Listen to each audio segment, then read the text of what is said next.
എല്ലാവർക്കും എൻ്റെ പുതിയൊരു വീഡിയോയിലേക്ക് സ്വാഗതം. ഇന്ന് ന്യൂ ഇയർ സ്പെഷ്യലായ ബീഫ് ദം ബിരിയാണിയാണ് ഉണ്ടാക്കുന്നത്. അതിനുവേണ്ടി 1/2 കിലോ ബിരിയാണി അരി, അതായത് ഈ കപ്പിന് 1 കപ്പ് അരി ഒന്ന് നന്നായി കഴുകി അല്പം വെള്ളം ഒഴിച്ചൊന്ന് അരമണിക്കൂർ കുതിർത്താനായിട്ട് വെക്കാം. കുതിർത്തിയതിന് ശേഷം കഴുകിയ അരി വെള്ളമെല്ലാം കളഞ്ഞെടുക്കണം. കുതിർന്ന് വരട്ടെ. അപ്പോഴേക്കും നമുക്ക് ബീഫ് റെഡിയാക്കാം. ബീഫ് ബിരിയാണിക്ക് വേണ്ടി വലിയ പീസാക്കി കട്ട് ചെയ്ത് വാങ്ങണം. നെയ്യൊക്കെ ഉള്ളൊരു പീസ് കട്ട് ചെയ്ത് വാങ്ങണം. 1 കിലോ ബീഫാണിത്. 1/2 കിലോ ബിരിയാണി അരിയും.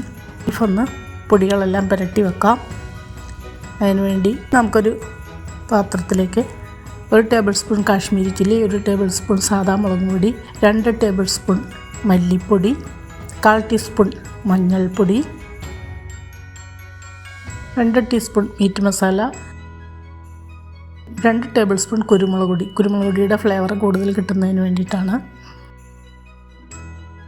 1 ടീസ്പൂൺ ഗരം മസാല, 1 ടീസ്പൂൺ പെരിഞ്ജീരകം പൊടിച്ചത്, 1 കഷ്ണം ഇഞ്ചിയും, 3 പച്ചമുളകും, 5-8 അല്ലി വെളുത്തുള്ളി. ഒന്ന് ചതച്ചെടുക്കണം, അരയ്ക്കണ്ട. ചതച്ചത് മിക്സ് ചെയ്ത് അരമുറി നാരങ്ങ പിഴിഞ്ഞ് നാരങ്ങ നീര്, 4 ടേബിൾ സ്പൂൺ അധികം പുളിയില്ലാത്ത തൈര്. ഇതെല്ലാം കൂടെ ചേർത്ത് മിക്സ് ചെയ്യാം. വേറെ വെള്ളമൊന്നും ചേർക്കുന്നില്ല. 1 ടീസ്പൂൺ ഉപ്പും കൂടെ ചേർത്ത് ബീഫെല്ലാം നമുക്ക് പുരട്ടി വെക്കാം.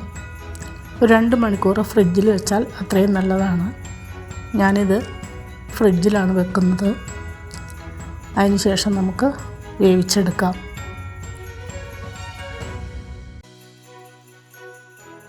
നന്നായി തിരുമ്മി ഫ്രിഡ്ജിൽ വെക്കാം.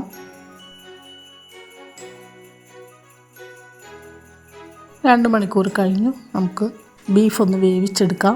ബീഫിന് അധികം വെള്ളമൊന്നും ഒഴിക്കേണ്ട. ബീഫിൽ തന്നെ വെള്ളമുണ്ട്.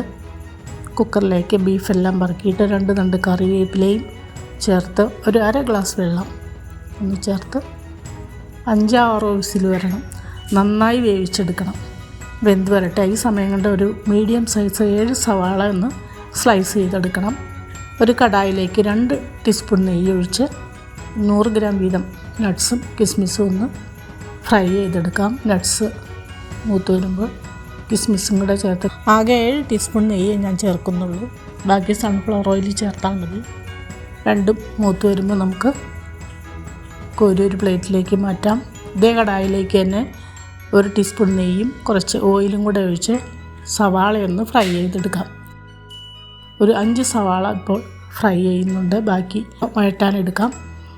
1 ടീസ്പൂൺ ഉപ്പ് കൂടെ ചേർത്ത് കൊടുത്തു. ഗോൾഡൻ ബ്രൗൺ നിറമാകുമ്പോൾ നമുക്കൊന്ന് കോരി മാറ്റാം. ഇനി വേറൊരു കുക്കറിലേക്ക് 2 ടീസ്പൂൺ നെയ്യ് ഒഴിച്ച് കുറച്ച് സ്പൈസസൊക്കെ ചേർത്ത് വെക്കാം. 2 തക്കോലം, 2 കഷ്ണം പട്ട, 4 ഏലക്ക, ഒരു 7 ഗ്രാമ്പൂ, 1 ടീസ്പൂൺ പെരിഞ്ജീരകം, 1 ബേ ലീഫ്.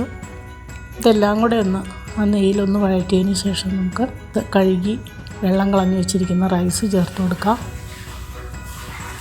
റൈസും കൂടെ ചേർത്ത് ഒന്ന് വഴറ്റിയെടുക്കാം. 1/2 കിലോ റൈസാണിത്. ഏത് ബിരിയാണി അരി ആയാലും കുഴപ്പമില്ല. റൈസ് വഴന്നതിന് ശേഷം നമുക്ക് 1 കപ്പ് അരിക്ക് 1.5 കപ്പ് വെള്ളം ഒഴിച്ചു കൊടുക്കാം. ഞാൻ തിളപ്പിച്ചാറിയ വെള്ളമാണ് ഒഴിക്കുന്നത്. 1.5 കപ്പ് വെള്ളം ഒഴിച്ചു കഴിഞ്ഞു. ഇനി ഇതിലേക്ക് 1 ടീസ്പൂൺ ഉപ്പും 1 മുറി നാരങ്ങ നീരും 2 പിടി സവാള ഫ്രൈയും ചേർത്ത് മിക്സ് ചെയ്യാം. ഈ സവാള ഫ്രൈ ചെയ്ത നെയ്യും കൂടെ 1 ടീസ്പൂൺ ചേർത്ത് കൊടുത്തു. ഇനി ഇതൊന്ന് വേവിച്ചെടുക്കാം. 1 സ്റ്റീം കേട്ടാൽ മതി. പാകത്തിന് വെന്ത് കിട്ടും. സ്റ്റീമൊക്കെ പോയി കഴിഞ്ഞു. റൈസ് നന്നായി പാകത്തിന് വെന്ത് വന്നിട്ടുണ്ട്. കുഴഞ്ഞൊന്നും പോയിട്ടില്ല, അടിയിലൊന്നും പിടിച്ചിട്ടില്ല. അത് അവിടെ ഇരിക്കട്ടെ. നമുക്ക് ബീഫ് എന്തായെന്ന് നോക്കാം. ബീഫും ഞാനൊരു 6-7 വിസിൽ കേൾപ്പിച്ച് നന്നായി വെന്ത് വന്നിട്ടുണ്ട്. ഇനി നമുക്ക് കടായിലേക്ക് 2 ടീസ്പൂൺ നെയ്യും കുറച്ച് ഓയിലും കൂടെ ഒഴിച്ച് ബാക്കി 2 സവാളയൊന്ന് വഴറ്റിയെടുക്കാം. ആകെ 7 ടീസ്പൂൺ നെയ്യേ ഞാൻ ചേർക്കുന്നുള്ളൂ. ബീഫ് മസാല റെഡിയാക്കുന്നതിന് വേണ്ടിയിട്ടാണ്. കുറച്ച് ഉപ്പ് കൂടെ ചേർത്തു. വഴന്നു വരുമ്പോൾ 2 നന്നായി പഴുത്ത തക്കാളിയും കൂടെ ചെറുതായിട്ട് അരിഞ്ഞ് ചേർത്ത് കൊടുത്തു. ഇനി ഇതിലും നമുക്ക് കുറച്ച് സ്പൈസസ് ഒക്കെ ചേർക്കണം. 1/4 ടീസ്പൂൺ മഞ്ഞൾപ്പൊടി, 1 ടീസ്പൂൺ മീറ്റ് മസാല, 1 ടീസ്പൂൺ പെരിഞ്ജീരകം പൊടിച്ചിട്ട്, 1 ടീസ്പൂൺ ഗരം മസാല, 2 ടീസ്പൂൺ മല്ലിപ്പൊടി,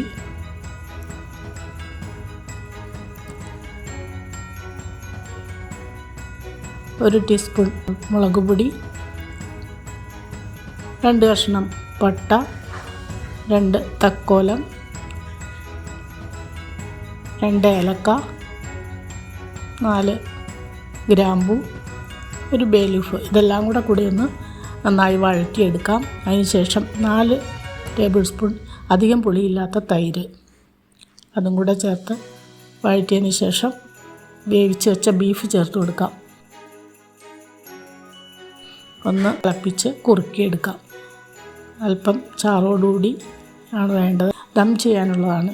ഞാൻ ഫുഡ് കളറൊന്നും ചേർക്കുന്നില്ല. റോസ് വാട്ടർ 1/4 ടീസ്പൂൺ മഞ്ഞൾപ്പൊടി ചേർത്ത് മിക്സ് ചെയ്തിട്ട് റൈസിൽ ചേർക്കുകയാണ് ചെയ്യുന്നത്. വേറെ ഫുഡ് കളറൊന്നും ചേർക്കുന്നില്ല. ഇനി നമുക്ക് ദം ചെയ്തെടുക്കാം. 10 മിനിറ്റ് ചൂടാക്കിയ പഴയ ഒരു പാനിൻ്റെ പുറത്തേക്കാണ് ഞാൻ കടായി വെച്ച് കൊടുക്കുന്നത്.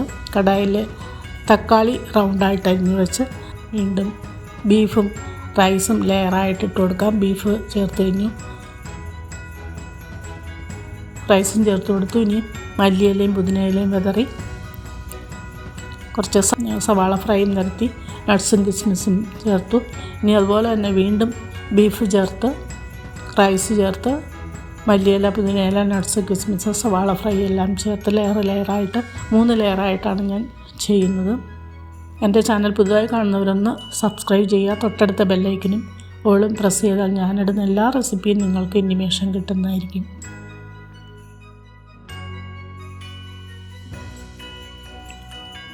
വീണ്ടും ബീഫ് ചേർത്ത് കൊടുത്തു.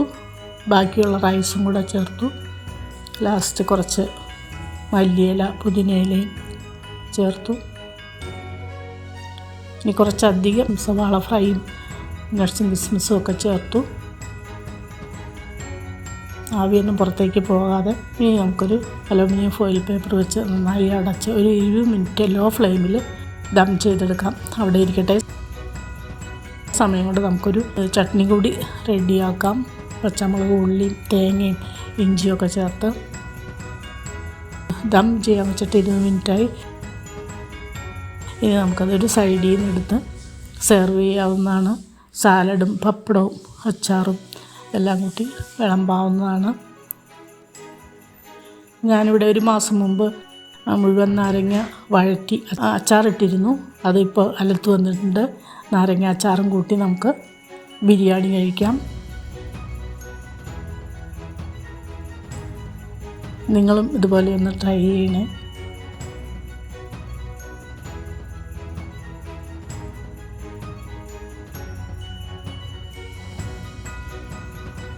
വളരെ പെട്ടെന്ന് തന്നെ ഉണ്ടാക്കാവുന്ന ഒന്നാണ്. കണ്ടോ, ബീഫൊക്കെ നന്നായിട്ട് വെന്ത് വന്നിട്ടുണ്ട്. വെന്ത് സോഫ്റ്റായി വന്നിട്ടുണ്ട്. ബീഫൊക്കെ നല്ലൊരു ടേസ്റ്റാണ്.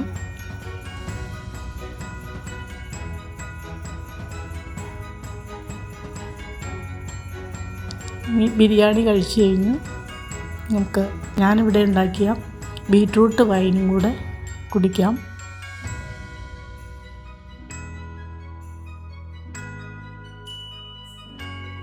കൊള്ളാം.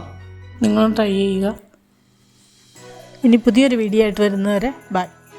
എല്ലാവർക്കും ഞങ്ങളുടെ ഹാപ്പി ന്യൂ ഇയർ.